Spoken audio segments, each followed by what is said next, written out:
Бізде ең бірінші ободогын тігіп аламыз. Ободогын шетін және мына төбесіндегі выточканы тігіп аламыз.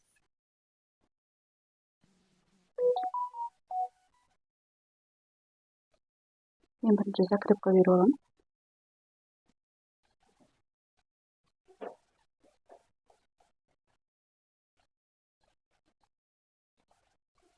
Қараңыздар, енді тіккенде инені бір жағынан кіргізіп, ішіндегі фетерді бірге аласыздар. Фетермен бірге тігесіздер.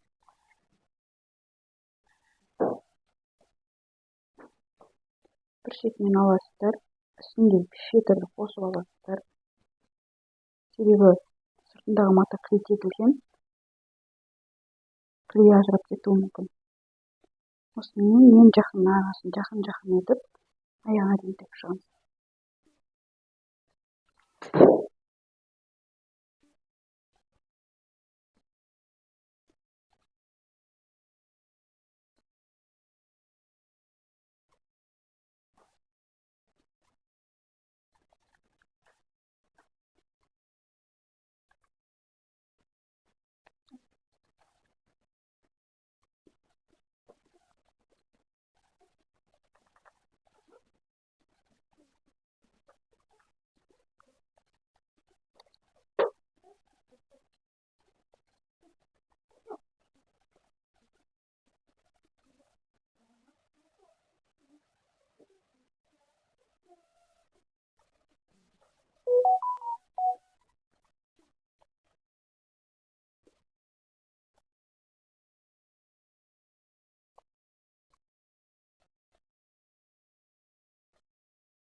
Ең соңғысын жақсылап тігеміз.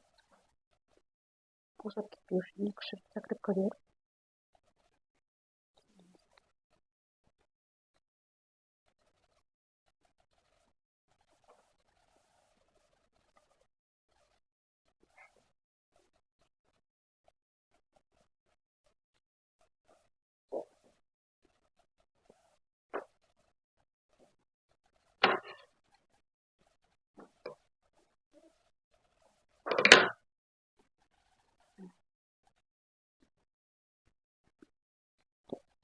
Айналдырған кезде еш нәрсе танымайды.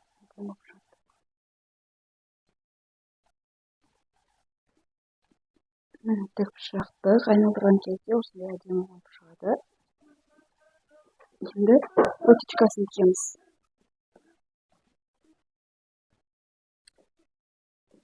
Сіздер жіпті 4 қабатқа болсаңыздар да болады, 2 қабатқа болсаңыздар да болады.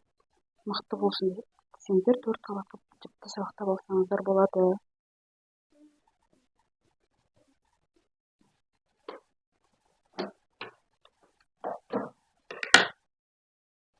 Яғни выточканы тіккен кезде бұрышынан бастап тігеміз. Тоже закрепка беріп аламыз жақсылап.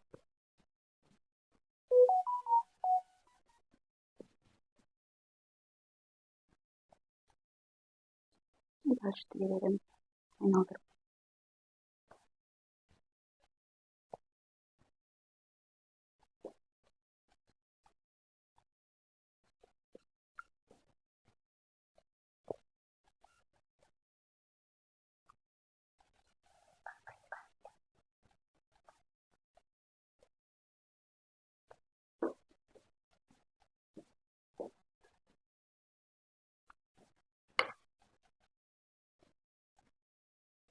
Мен тігіп болғаннан кейін қосыламын.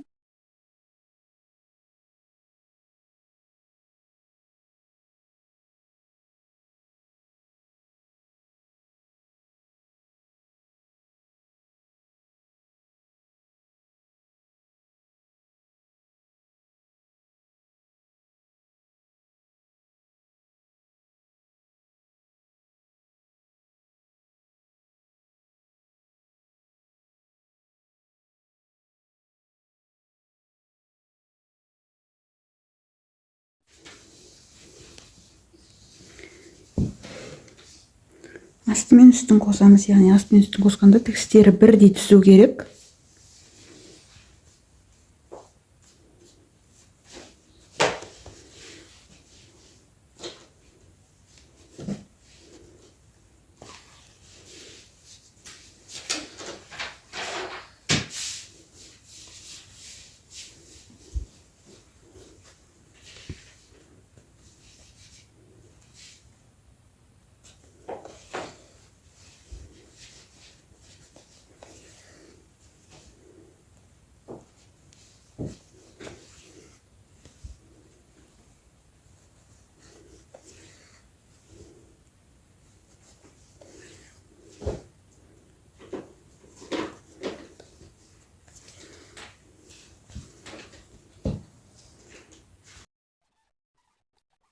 астын жалғастырып тігіп жатырмыз. Мынау радиусын 9-3 қылып алғам, 52-ші размер. ободоктарыңызды ровно өлшеп аласыздар, себебі өлшеп дұрыстап алмасаңыздар мына жерден артық қалып кетуі мүмкін. Дәл осылай тігесіздер.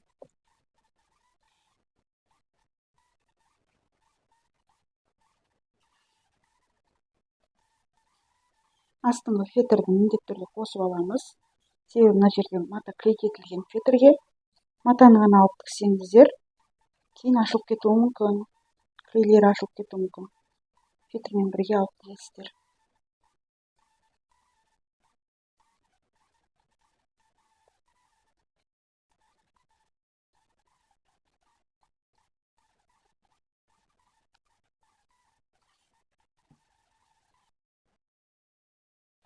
Тігіп бітірдік. Енді оңғартамыз.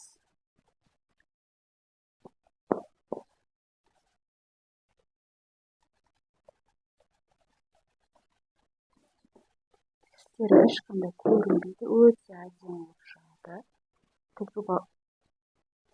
Тігіп үйреніп алсаңыздар болады. Енді бұның астарын тігеміз.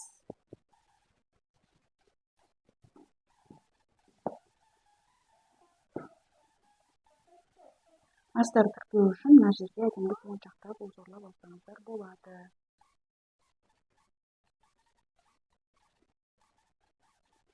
Менде мынандай дайын узорлар бар. Сөйтіп әдемілеп узорлап алсаңыздар болады. Немесе жоғарыдан төмен қарай әдемілеп. Біз бұл узорды тікпейміз, біз қолмен тігіп көрсететін боламыз сіздерге. Егер дайын болса, сіздер осылай дәл узор жасап алсаңыздар болады.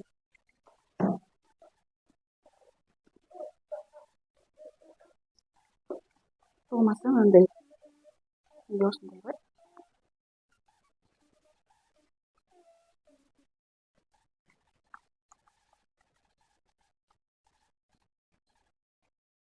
Осындай узор жасап алсаңыздар болады.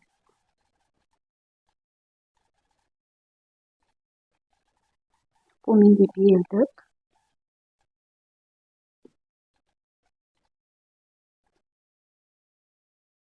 Біз бұны тікпейміз, біз бұған өзіміз қолмен моншақ тігетін боламыз.